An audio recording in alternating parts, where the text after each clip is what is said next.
Good afternoon, ladies and gentlemen. Shalom. I'm David Mencer, Israeli government spokesman. It's Wednesday, the 3rd of July, day 271 of the October 7th war.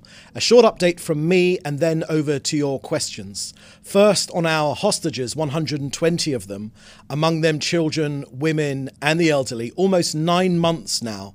Yesterday, I reminded you about Yarden Bibas, age 34, who together with his wife Shiri and their children Ariel and Kfir are a family being held hostage. Today, I want to remind you that Hirsch Goldberg Polin, aged only 23, is also a hostage. You can see a picture behind me of before and being held hostage inside Gaza. His arm was blown off by Hamas on October 7th. As they threw grenades into a rocket shelter he was taking cover from after being forced to flee the Nova Music Festival. Look at him, please. Say his name. Hirsch Goldberg Polin, 271 days. Israel will not rest until all 120 are brought home. Hamas are eliminated together with their terrorist threat to Israel, and we will return our residents securely to their homes in the south and the north. Yesterday, the Chief of General Staff, Lieutenant General Herzi Halevi, briefed on the situation in Rafah. Look, slowly, deliberately, methodically, and with precise intelligence, we are taking apart the Jew-hating jihadis of Hamas inside Rafah. Over 900 terrorists eliminated, commanders, at least one battalion commander, many company commanders, many operatives, terrorist infrastructure destroyed, underground infrastructure destroyed. It takes time, but we will not leave Rafah's terrorist infrastructure intact. With determination, perseverance, and patience, we are wearing down the murderers and accomplishing our mission. The Hamas and Islamic Jihad terrorists are exhausted. We, on the other hand, the IDF, are energized and determined to defeat this terrorist menace. Now an update from COGAT and their work coordinating aid into Gaza over the last 24 hours. 269 trucks with humanitarian goods went into Gaza, 219 via Kerem Shalom, 50 via the Erez West crossing, and 15 coordinations for humanitarian missions were requested and 15 were granted. One was cancelled by the organizer. 6 tankers of cooking gas went in, 1,000 blood units, medical supplies went in, transferred to Gaza from Jordan. You know, we've suggested many solutions to make it easier for UN aid agencies to collect the aid.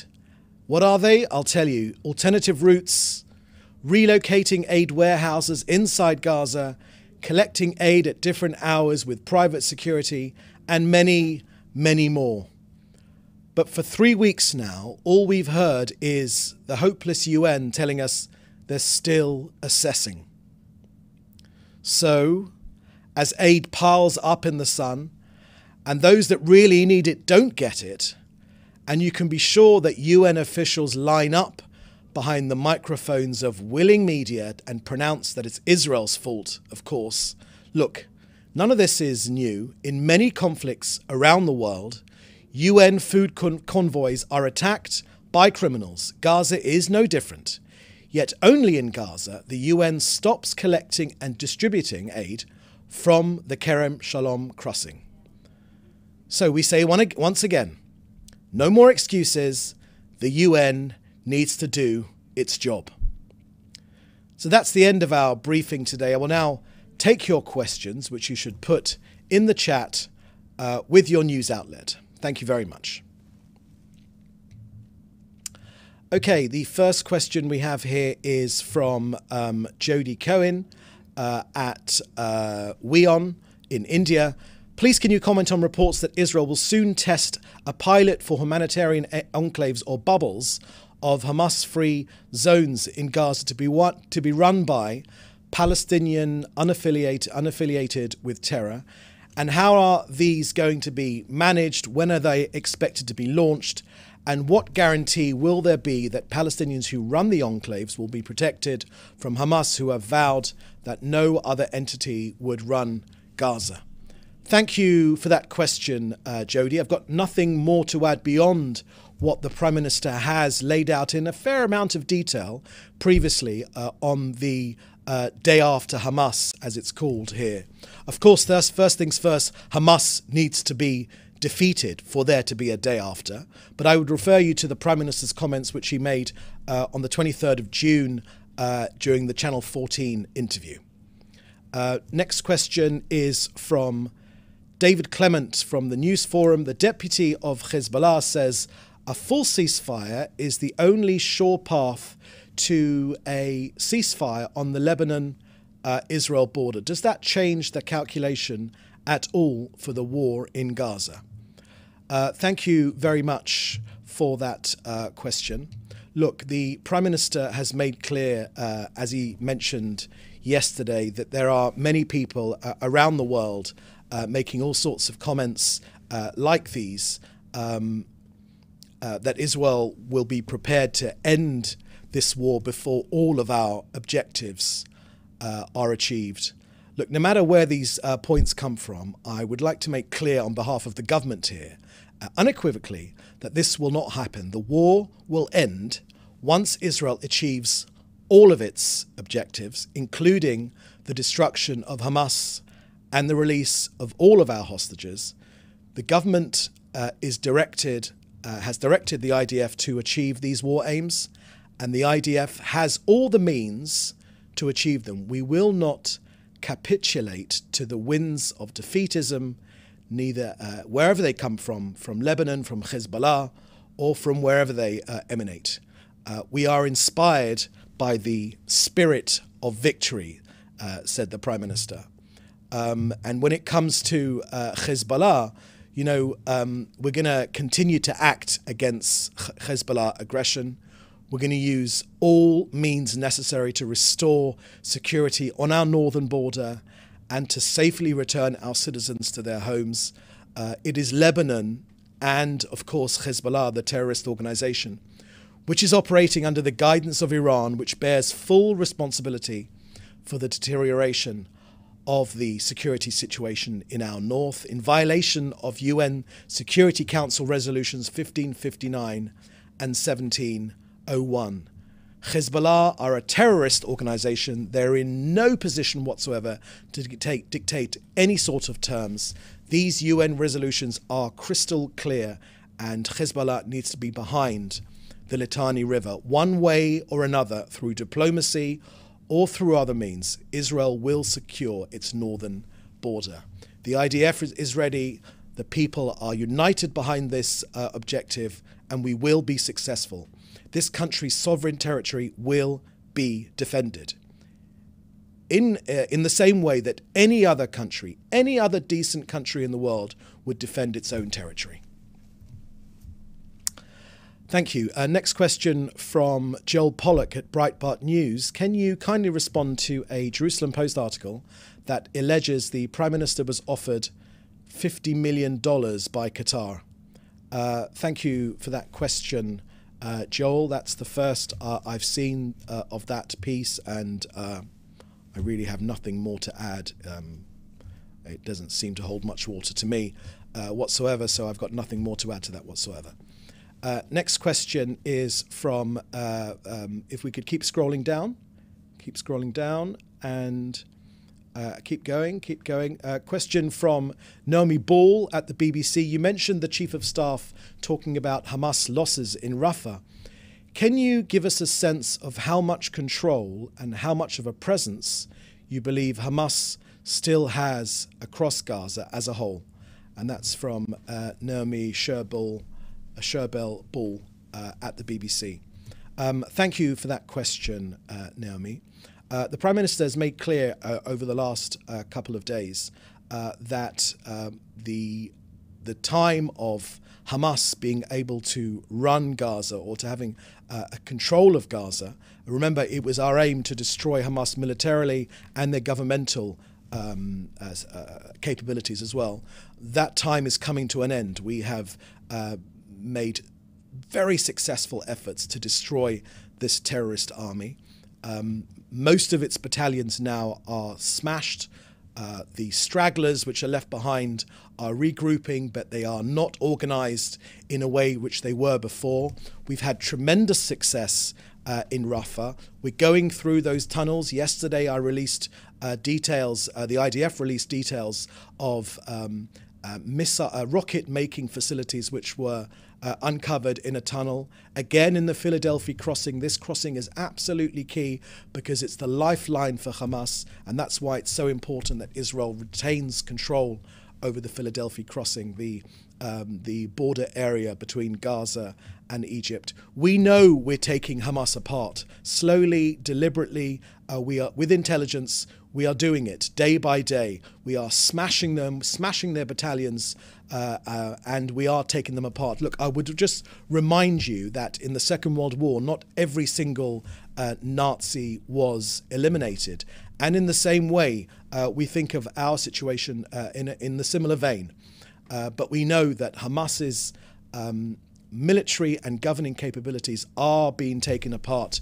We are coming close to this phase of the conflict, this intensive military phase of the conflict. I think overall the Prime Minister has made clear, and the government and the people support this wholeheartedly, that the overall control of Gaza will still remain in the IDF's hands, because the IDF, as things stand right now, are the only organization that can combat the terrorist threat from Hamas and from other terrorist organizations. But we are moving on to the next stage, a less intensive phase of this battle, because of the success which the brave forces of the IDF have had in destroying this terrorist menace. We say this again, that any other country faced with this sort of aggression, this terrorist onslaught, would have acted, we think, in a much more aggressive manner.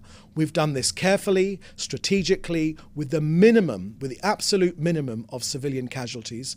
We are confident now that the civilian to combatant ratio, the terrorist to civilian ratio, is as low as 1-to-1, which is unheard of in urban conflict, in urban combat. This is a very dangerous, very difficult war scenario, but we are going through Gaza systematically, and we're trying our hardest to keep civilians out of harm's way, to finish the job for a better future, not only for Israelis, but also for Gazans as well.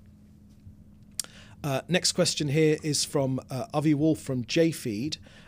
We're receiving conflicting reports about when Israel shifts to Plan C and less intensive fighting in Rafah. What is the benchmark Israel is using for moving to that phase?